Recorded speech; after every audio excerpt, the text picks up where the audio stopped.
Ал құрметті көрермен, міне бүгінгі алғашқы жарыс күні аяқталды. Өте қызықты, тартысты бәсекелер болды. Тіпті кейбір сәтте ақтық финалға келесі кезеңге кім өтеді деген сұрақ туындаған еді. Енді ұйымдастырушылардың жаңағы өздеріңіз көргендеріңіздей шешіміменен 8 тазы тікелей жартылай финалға жолдама алды және қосымша мүмкіндік тағы 4 тазыға беріліп, жалпы саны 12 тазы келесі кезеңге өтті.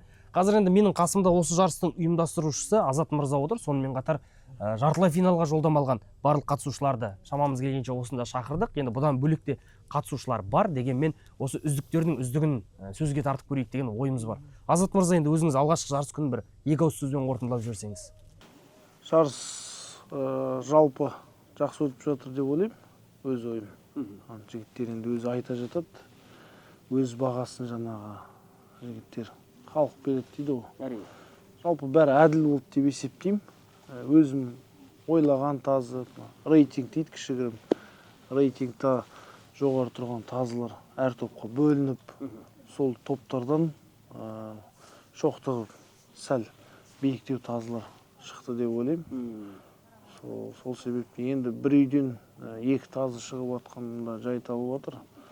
Сол қазір осы әңгіме барысында топтық кезеңге дәл қазір бөліп тастаймыз деп ойлаймын жігіттер. Өзі әркім өзіне соперник таңдап дейді ғой, жаңа қарсылас таңдап бақ сынасам ба деген может ойлары бар шығар. Сол жігіттерді әрі қарай енді көре жатармыз.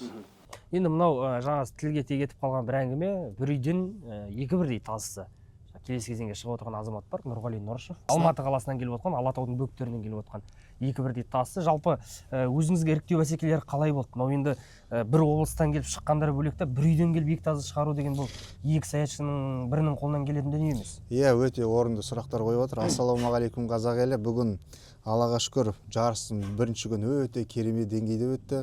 Бәрі әділ болды. Сол бүгін жігіттер өзім тазы қосып, бұл дала сынағына екі тазым Аллаға шүкір бұйырып, екеуі де финалға жолдама алып отыр ақтық сайысқа. Жалпы жарыс керемет деңгейде. Бұндай жарыс Қазақстанда болмаған жарыста өзім санаймын. Бұндай жарыстар көп бола берсе тазыны дамиды. Жарыстың негізгі мақсаты әр облыстық мықты тазы ерлерін, сиырлерін бастарын қосу.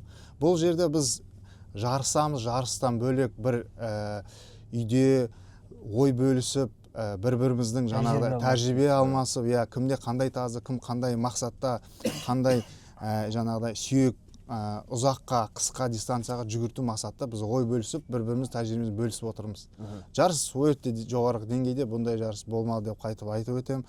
Жаңағыдай организатор кісілерге, мырзаларға, Әзекеңе Алла разы болсын, осы кісілер арқасында тазылар дем алып жатыр деп өзім санаймын. Ал енді мынау Нұрғали мырза, бір үйдің екі тазысы келесі кезеңге шығып отыр деп жатырмыз. Жалпы енді өзіңіз жартылай финалда кімді қарсыласқа өзіңіз бір топта көргіңіз келеді?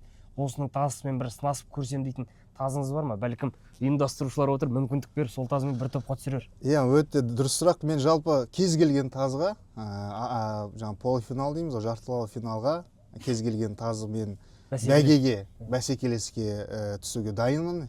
Мына жерде отырған тазылардың бәрі жүйрік. Кез келген тазыға жаңағыдай жарысуға дайынмын. Жалпы мынау өзіміздің Нұрбек байкеміз алысынан танимыз. Осы кісінің тайғанымен бір тазының біреуін бір жарыстырып көрсе, қазақ, қырғыз деген өзі тартысты ғой. Соған осы кісіге вызов тастасам қалай қарайсыздар? Ал енді Нұрбек байке, бүгінгі аламанға тоқтала кетіңіз, қалай болды өзіңіз үшін? Және вызов қабылдайсыз ба? Бұл аламан сон болды, бізге аябай жақты, мықты, жоғарғы деңгейде өтті.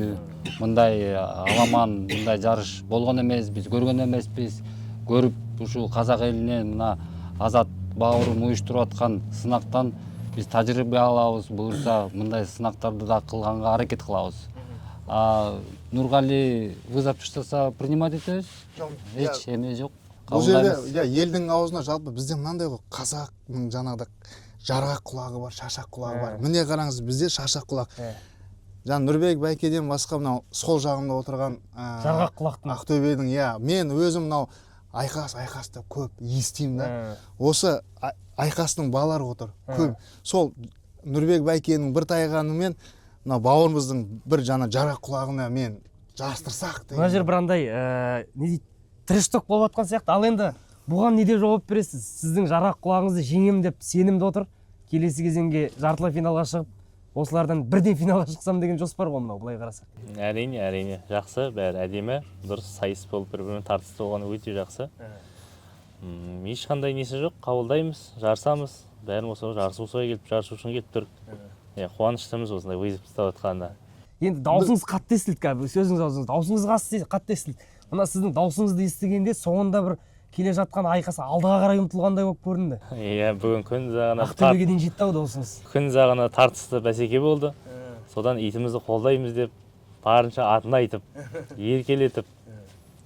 Содан шамалы тамағымыз ауырып қалған сәті бар еді. Ертеңгіге даусың шыдай ма? Мына тазылар бір үйдің екі тазысына қарсы шамайын деп отырсыз.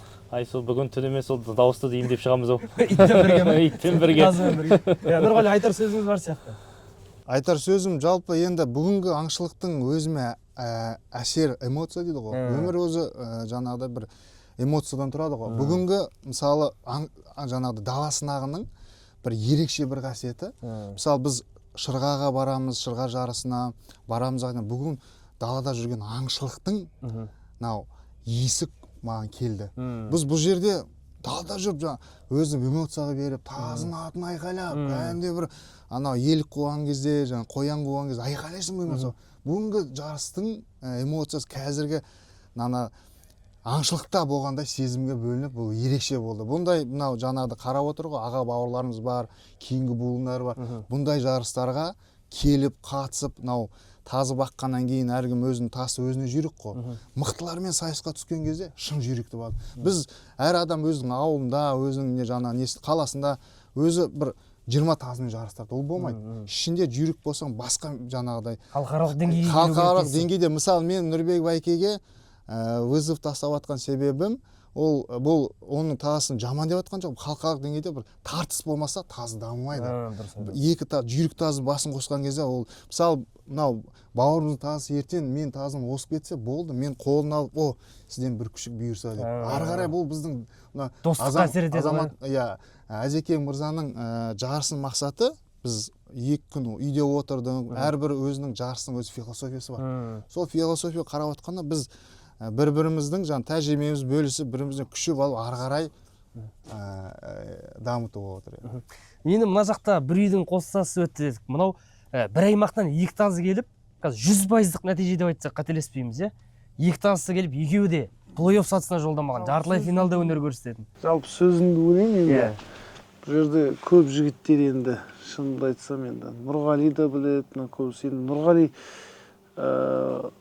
қалай екен білмеймін, біздің батыс жақтың жігіттері мына Ақтөспен бір топқа түсіп қалмасам екен деген ниетте болды. Шыны керек, Ақтөс былтыр бізде Салбұрында 2-ші келді, жақсы өз-өзін көрсетіп жүрген тазы.